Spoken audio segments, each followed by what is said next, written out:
Target costing. ഈ area പഠിക്കുന്നത് advances in management അക്കൗണ്ടിങ്ങിലാണ്. എന്തുകൊണ്ട് പഠിക്കുന്നു? നമ്മൾ മനസ്സിലാക്കിയിട്ടുണ്ട് there is something called traditional manufacturing environment. പണ്ട് കാലത്തുള്ള മാനുഫാക്ചറിങ് സെറ്റപ്പ് അത് മാറിയോ? മാറി. നമ്മളെ മാറ്റങ്ങളെ പറ്റിയും മനസ്സിലാക്കിയിട്ടുണ്ട്. ആ മാറ്റങ്ങൾ ഉണ്ടായപ്പോൾ നമ്മൾ ഇൻട്രൊഡ്യൂസ് ചെയ്ത പുതിയൊരു ടെക്നീക്കാണ് ടാർഗറ്റ് കോസ്റ്റിംഗ്. ഇത് മാത്രമല്ല ഇൻട്രൊഡ്യൂസ് ചെയ്തിട്ടുള്ളത് നമ്മൾ അഡ്വാൻസസ് ഇൻ മാനേജ്മെന്റ് അക്കൗണ്ടിങ്ങിന്റെ അകത്ത് ടാർഗറ്റ് കോസ്റ്റിംഗ് കൂടാതെ 3 അഡീഷണൽ ടെക്നിക്സിനെ പറ്റി മനസ്സിലാക്കുന്നുണ്ട്. Life cycle costing, throughput accounting and activity based cost. നമ്മൾ ഇതിൽ കാണാൻ വേണ്ടി പോകുന്ന ടാർഗറ്റ് കോസ്റ്റിംഗ് ആണ് മാത്രം. പക്ഷെ എന്തുകൊണ്ട് ടാർഗറ്റ് കോസ്റ്റിംഗ് ഇൻട്രൊഡ്യൂസ് ചെയ്തു? നമ്മൾ അതിനു വേണ്ടി ആദ്യം മനസ്സിലാക്കിയിട്ടുള്ള മോഡേൺ മാനുഫാക്ചറിംഗിലുണ്ടായ പ്രധാന വ്യത്യാസങ്ങൾ എന്തൊക്കെയാണ്? ഗ്ലോബലൈസേഷൻ, അഡ്വാൻസ് ടെക്നോളജിയിലേക്കുള്ള ആക്സസ്, നമ്മുടെ സർവീസ് ഇൻഡസ്ട്രീസിന്റെ ഗ്രോത്ത്, പ്രൊഡക്റ്റിന്റെ ലൈഫ് സൈക്കിൾ ഷോർട്ടായി, അതിനുശേഷം ബിസിനസ് കോമ്പിനേഷൻസിനുണ്ടായ ഗ്രോത്ത്, ഓർഗനൈസേഷന്റെ കൾച്ചർ സെൻട്രലൈസ്ഡിൽ നിന്ന് ഡീസെൻട്രലൈസ്ഡിലേക്ക് മാറി. ഈ മാറ്റങ്ങളെ പറ്റിയൊക്കെ നമ്മൾ കുറേയധികം ഡിസ്കസും ചെയ്തിട്ടുണ്ട്. ഈ മാറ്റങ്ങൾ വന്നപ്പോൾ നമ്മൾ പണ്ട് ഉപയോഗിച്ചിരുന്ന ടെക്നീക്സ് നമ്മൾ എന്ത് ചെയ്യുന്നു? പുതിയ ടെക്നീക്സ് വെച്ച് റീപ്ലേസ് ചെയ്യണമെന്നു. അപ്പൊ അതിനകത്ത് ആദ്യം നമ്മൾ മനസ്സിലാക്കിയ സാധനമായിരുന്നു ടാർഗറ്റ് കോസ്റ്റ്. അപ്പൊ അത് മനസ്സിലാക്കാൻ വേണ്ടി നമ്മൾ ആദ്യം ട്രഡീഷണൽ പ്രൈസിംഗ് എന്താണെന്ന് മനസ്സിലാക്കണം. സോ ട്രഡീഷണൽ പ്രൈസിംഗിന്റെ അകത്ത് നമ്മൾ എപ്പോഴും സ്റ്റാർട്ട് ചെയ്യുന്നത് ഒരു പ്രൊഡക്റ്റിന്റെ ഐഡിയ ഡെവലപ്പ് ചെയ്യുന്നതുകൊണ്ടാണ്. പ്രൊഡക്റ്റിന്റെ ഐഡിയ ഡെവലപ്പ് ചെയ്യുന്നു, പ്രൊഡക്റ്റ് ഡിസൈൻ ചെയ്യുന്നു, മാനുഫാക്ചർ ചെയ്യുന്നു, കോസ്റ്റ് കണ്ടുപിടിക്കുന്നു, പ്രോഫിറ്റ് ആഡ് ചെയ്യുന്നു, സെല്ലിംഗ് പ്രൈസ് കണ്ടുപിടിക്കുന്നു. നമ്മൾ ഇതിനെ പറ്റി ഒരു എക്സാമ്പിൾ വെച്ച് മനസ്സിലാക്കിയിട്ടുണ്ടായിരുന്നു, ബിരിയാണിയുടെ എക്സാമ്പിൾ. ഓക്കെ. സോ അതിനുശേഷം നമ്മൾ പറഞ്ഞു ഇതിന്റെ ഏറ്റവും വലിയ പ്രശ്നം എന്താണ്? ഇതിന്റെ അകത്ത് ആര് ഇഗ്നോർ ചെയ്യുവാണ്? കസ്റ്റമേഴ്സിനെയും കോമ്പറ്റീഷനെയും ഇഗ്നോർ ചെയ്യാണ്. എന്താണ് കസ്റ്റമേഴ്സിനെയും കോമ്പറ്റീഷനെയും ഇഗ്നോർ ചെയ്യുന്നതിന്റെ പ്രധാന പ്രശ്നങ്ങൾ? കസ്റ്റമേഴ്സിനെ പറ്റി മനസ്സിലാക്കിയില്ല എങ്കിൽ നിങ്ങൾക്ക് അവർക്ക് എന്ത് ഫീച്ചേഴ്സ് വേണം ഒരിക്കലും മനസ്സിലാക്കാൻ പറ്റത്തില്ല. ഒരു പ്രൊഡക്റ്റ് സെല് ചെയ്യുമ്പോൾ എപ്പോഴും ഓണറിന് ഇഷ്ടമുള്ള പ്രൊഡക്റ്റ് അല്ല സെല് ചെയ്യേണ്ടത്, കസ്റ്റമേഴ്സിന് എന്ത് വേണമെന്ന് മനസ്സിലാക്കിയിട്ട് വേണം സെല് ചെയ്യാൻ വേണ്ടിയിട്ട്. ആ കസ്റ്റമേഴ്സ് ആ പ്രൊഡക്റ്റ് ഏത് പ്രൈസ് പോയിന്റിൽ വാങ്ങിക്കുന്ന ഒരു ഐഡിയ ഇല്ല. അപ്പൊ ആ ഇൻഫോർമേഷൻ കംപ്ലീറ്റ്ലി മിസ്സായി. രണ്ടാമത്തെ പ്രശ്നം കോമ്പറ്റീഷനെ പറ്റി മനസ്സിലാക്കുന്നില്ല. കോമ്പറ്റീഷൻ ഓഫർ ചെയ്യുന്ന സെല്ലിംഗ് പ്രൈസ് എത്രയെന്ന് അറിയത്തില്ല. അത് മനസ്സിലാക്കിയില്ലെങ്കിൽ എന്താ പ്രശ്നം? നമ്മൾ ഇന്ന് തോന്നിയതുപോലെ പ്രൈസ് ചാർജ് ചെയ്തിട്ട് കാര്യം ഉണ്ടോ? ഇല്ല. നമ്മൾ ഒരു കോമ്പറ്റീറ്റീവ് മാർക്കറ്റിൽ എക്സിസ്റ്റ് ചെയ്യുമ്പം നമ്മുടെ പ്രൈസ് കോമ്പറ്റീറ്റേഴ്സിന് സിമിലർ ആയിട്ടുള്ള പ്രൈസിങ് ആയിരിക്കണം. ഫോർ എക്സാമ്പിൾ, നിങ്ങൾ ഒരു ഫോൺ വാങ്ങിക്കാൻ വേണ്ടി പോകുമ്പോൾ നിങ്ങൾ എത്ര അടുത്ത് പ്രൈസ് കമ്പയർ ചെയ്യും? നിങ്ങളുടെ ലാപ്ടോപ്പ് വാങ്ങിച്ച് നിങ്ങൾ എത്ര അടുത്ത് പ്രൈസ് കമ്പയർ ചെയ്തു? കുറെ സ്ഥലത്ത് കമ്പയർ ചെയ്തു. അപ്പൊ നിങ്ങൾ അതിനകത്ത് ഏറ്റവും ലോവസ്റ്റ് പ്രൈസ് ആയിരിക്കും ഒപ്റ്റ് ചെയ്തിട്ടുണ്ടാവാം. അപ്പൊ ഇന്നത്തെ കോമ്പറ്റീറ്റീവ് എൻവയോൺമെന്റിൽ നിങ്ങൾ കോമ്പറ്റീഷനേക്കാൾ ഭീകരമായിട്ട് പ്രൈസ് കൂടി ചെല്ലുവാണെങ്കിൽ ആരും വാങ്ങിക്കത്തില്ല. ഇന്ന് ഇന്റർനെറ്റ് ഏജിൽ ഇൻഫോർമേഷൻ ഈസിലി അവൈലബിൾ ആണ്. കസ്റ്റമേഴ്സ് ഈസിലി ഇൻഫോർമേഷൻ കമ്പയർ ചെയ്യാം. ഇന്നത്തെ ഇന്റർനെറ്റ് ഏജിൽ കോമ്പറ്റീറ്റീവ് ആയിട്ടുള്ള ഒരു എൻവയോൺമെന്റിൽ കസ്റ്റമേഴ്സ് പോലെ തന്നെ കോമ്പറ്റീഷനും വളരെ ഇമ്പോർട്ടന്റ് ആണ്. കോമ്പറ്റീഷനായിട്ട് സിമിലർ ആയിട്ട് പ്രൈസ് ചാർജ് ചെയ്തില്ല എങ്കിൽ സാധനം വിൽക്കാൻ വേണ്ടി പറ്റത്തില്ല, സാധനം വാങ്ങിക്കാൻ ആരും ഉണ്ടാവില്ല. ആൻഡ് കോമ്പറ്റീഷൻ ഓഫർ ചെയ്യുന്ന ഫീച്ചേഴ്സ് എന്തൊക്കെയാണെന്ന് മനസ്സിലാക്കണം. അതും മനസ്സിലാക്കാതെ പ്രൊഡക്റ്റ് മാർക്കറ്റിലേക്ക് ലോഞ്ച് ചെയ്ത വൻ പരാജയമായിരിക്കും. ഇതാണ് ട്രഡീഷണൽ അപ്രോച്ചിന്റെ ഏറ്റവും വലിയ പ്രശ്നം. നമ്മൾ മാർക്കറ്റ് റിസർച്ച് ഒന്നും ചെയ്യാതെ നമുക്ക് ഇഷ്ടമുള്ള പ്രൊഡക്റ്റ് ഉണ്ടാക്കി വിൽക്കാൻ ശ്രമിക്കുന്നു. ഒരിക്കലും വാങ്ങിക്കാൻ ഉണ്ടാകത്തില്ല. അതൊരു കോമ്പറ്റീറ്റീവ് മാർക്കറ്റിൽ സർവൈവും ചെയ്യത്തില്ല. ഇത് മനസ്സിലാക്കി നമ്മൾ ഇൻട്രൊഡ്യൂസ് ചെയ്ത പുതിയ ടെക്നിക്കാണ് ടാർഗറ്റ് കോസ്റ്റിംഗ് അപ്രോച്ച്. ഇവിടെ സ്റ്റാർട്ട് ചെയ്യുന്ന പ്രൊഡക്റ്റിന്റെ സെല്ലിംഗ് പ്രൈസ് വെച്ചിട്ടാണ്.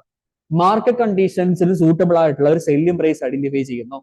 ഈ സെല്ലിംഗ് പ്രൈസിന്റെ ഐഡന്റിഫിക്കേഷൻ നമ്മൾ എന്തിനെ പറ്റിയും കൺസിഡർ ചെയ്യണം. നമുക്ക് എത്രത്തോളം വോളിയം നിൽക്കണം കൺസിഡർ ചെയ്യണം. കാരണം നമുക്ക് കൂടുതൽ മാർക്കറ്റ് അറ്റൈൻ ചെയ്യാൻ താല്പര്യമുണ്ടെങ്കിൽ, കൂടുതൽ മാർക്കറ്റ് നമുക്ക് വേണമെങ്കിൽ, ഷെയർ നമുക്ക് വേണമെങ്കിൽ, നമ്മൾ കോമ്പറ്റീറ്റേഴ്സിനേക്കാൾ കുറഞ്ഞ സെല്ലിംഗ് പ്രൈസിലേക്ക് പോകേണ്ടി വരും. അപ്പൊ സെല്ലിംഗ് പ്രൈസ് ഡിറ്റർമിനേഷൻ ചെയ്യാൻ നേരത്തെ നമ്മൾ സെയിൽസ് വോളിയത്തിനെ പറ്റി കൂടെ കൺസിഡർ ചെയ്യുക. എന്തുകൊണ്ട് കൺസിഡർ ചെയ്യുക? സെല്ലിംഗ് പ്രൈസ് കുറച്ചാൽ ചില സമയത്ത് വോളിയം കൂട്ടാൻ വേണ്ടി പറ്റും. നമുക്ക് കൂടുതൽ വോളിയം വേണമെങ്കിൽ എന്ത് കുറയ്ക്കണം? അങ്ങനെയാണ് സെല്ലിംഗ് പ്രൈസ് കുറയ്ക്കണം. അതിനുശേഷം നമുക്ക് എത്രത്തോളം ഇൻവെസ്റ്റ് ചെയ്യണമെന്ന് മനസ്സിലാക്കാം. അപ്പൊ നമ്മുടെ ഇൻവെസ്റ്റ്മെന്റ് മനസ്സിലാക്കിയതിനു ശേഷം നമ്മൾ എന്ത് ഐഡന്റിഫൈ ചെയ്യും? നമുക്ക് അതിന്റെ അകത്ത് നിന്ന് എത്രത്തോളം ലാഭം വേണമെന്ന് മനസ്സിലാക്കും. ആ വേണ്ടി പ്രോഫിറ്റ് പെർസെന്റേജ് വിളിക്കുന്ന പേരാണ് കോസ്റ്റ് ഓഫ് ക്യാപിറ്റൽ അല്ലെങ്കിൽ റിക്വയർഡ് റേറ്റ് ഓഫ് റിട്ടേൺ. അപ്പൊ ഈ സെല്ലിംഗ് പ്രൈസും നമ്മുടെ കോസ്റ്റ് ഓഫ് ക്യാപിറ്റലും നമ്മൾ കമ്പയർ ചെയ്താൽ നമുക്ക് വേണ്ട പ്രോഫിറ്റ് എത്രയെന്ന് മനസ്സിലാക്കി നമ്മൾ എന്ത് കാൽക്കുലേറ്റ് ചെയ്യും? ടാർഗറ്റ് കോസ്റ്റ് കാൽക്കുലേറ്റ് ചെയ്യും. ഉദാഹരണത്തിന് ഞാനൊരു ബിസിനസ്സിലേക്ക് 1 ലക്ഷം രൂപ ഇൻവെസ്റ്റ് ചെയ്തു. എനിക്ക് അതിൽ നിന്ന് 10% ലാഭം വേണം. എനിക്ക് അപ്പൊ എത്ര ലാഭം വേണം? 10,000 രൂപ ലാഭം വേണം. അതെനിക്ക് വേണ്ടത് 1000 യൂണിറ്റ്സ് എന്ന് വിചാരിക്കുക. അപ്പോൾ ഒരു യൂണിറ്റിന് എത്ര രൂപ ലാഭം വേണം? 10 രൂപ ലാഭം വേണം. അപ്പൊ എന്റെ സെല്ലിംഗ് പ്രൈസ് 100 രൂപയാണെങ്കിൽ ആ 10 രൂപ ലാഭം പോയി കഴിഞ്ഞാൽ എത്ര രൂപ ടാർഗറ്റ് കോസ്റ്റ് വരണം? 90 റുപ്പീസ് ടാർഗറ്റ് കോസ്റ്റ് വരണം.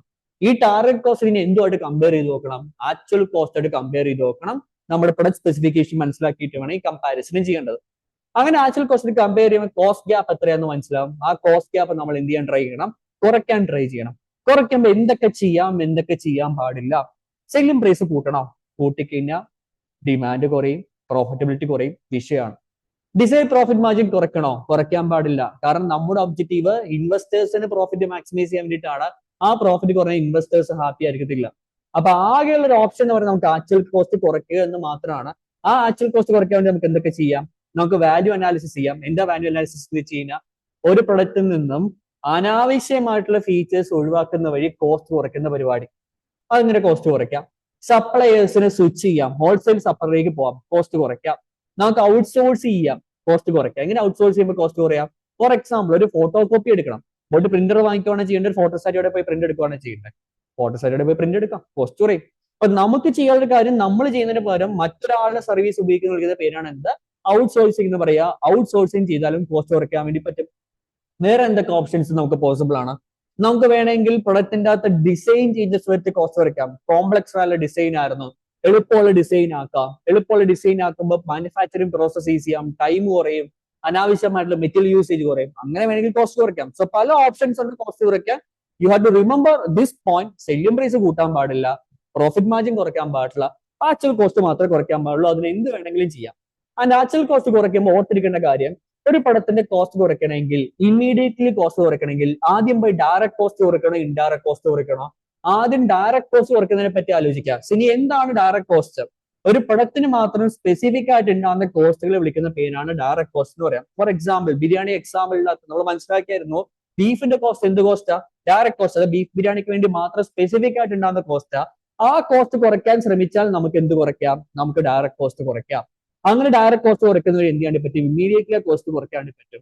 ഇനി എന്താണ് ഇൻഡയറക്ട് കോസ്റ്റ്? പല പ്രൊഡക്ട്സുകൾക്ക് വേണ്ടി കോമൺ ആയിട്ട് ഉണ്ടാവുന്ന, ഷെയർഡ് ആയിട്ട് ഉണ്ടാകുന്ന കോസ്റ്റ് വിളിക്കുന്ന പേരാണ് ഇൻഡയറക്ട് കോസ്റ്റ്, അല്ല എങ്കിൽ ഓവർ ഹെഡ്സ് എന്ന് പറയും. For example, rent.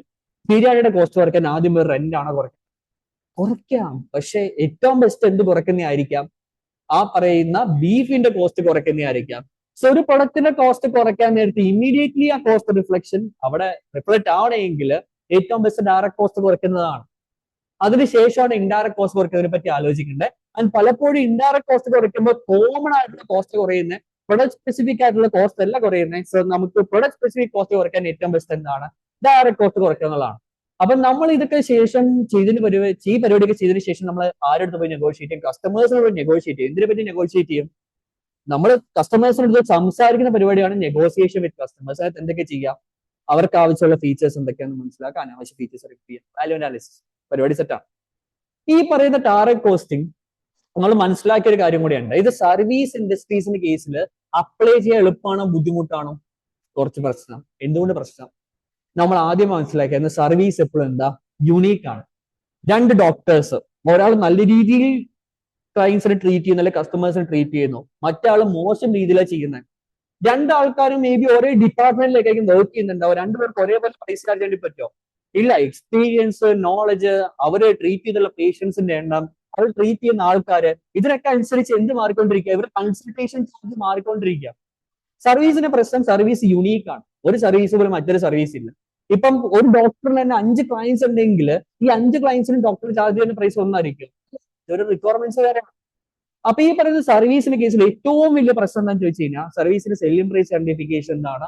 ബുദ്ധിമുട്ടാണ്. ഇത്രയും പ്രശ്നം എവിടെ ഇല്ല? മാനുഫാക്ചറിംഗിൽ ഇല്ല.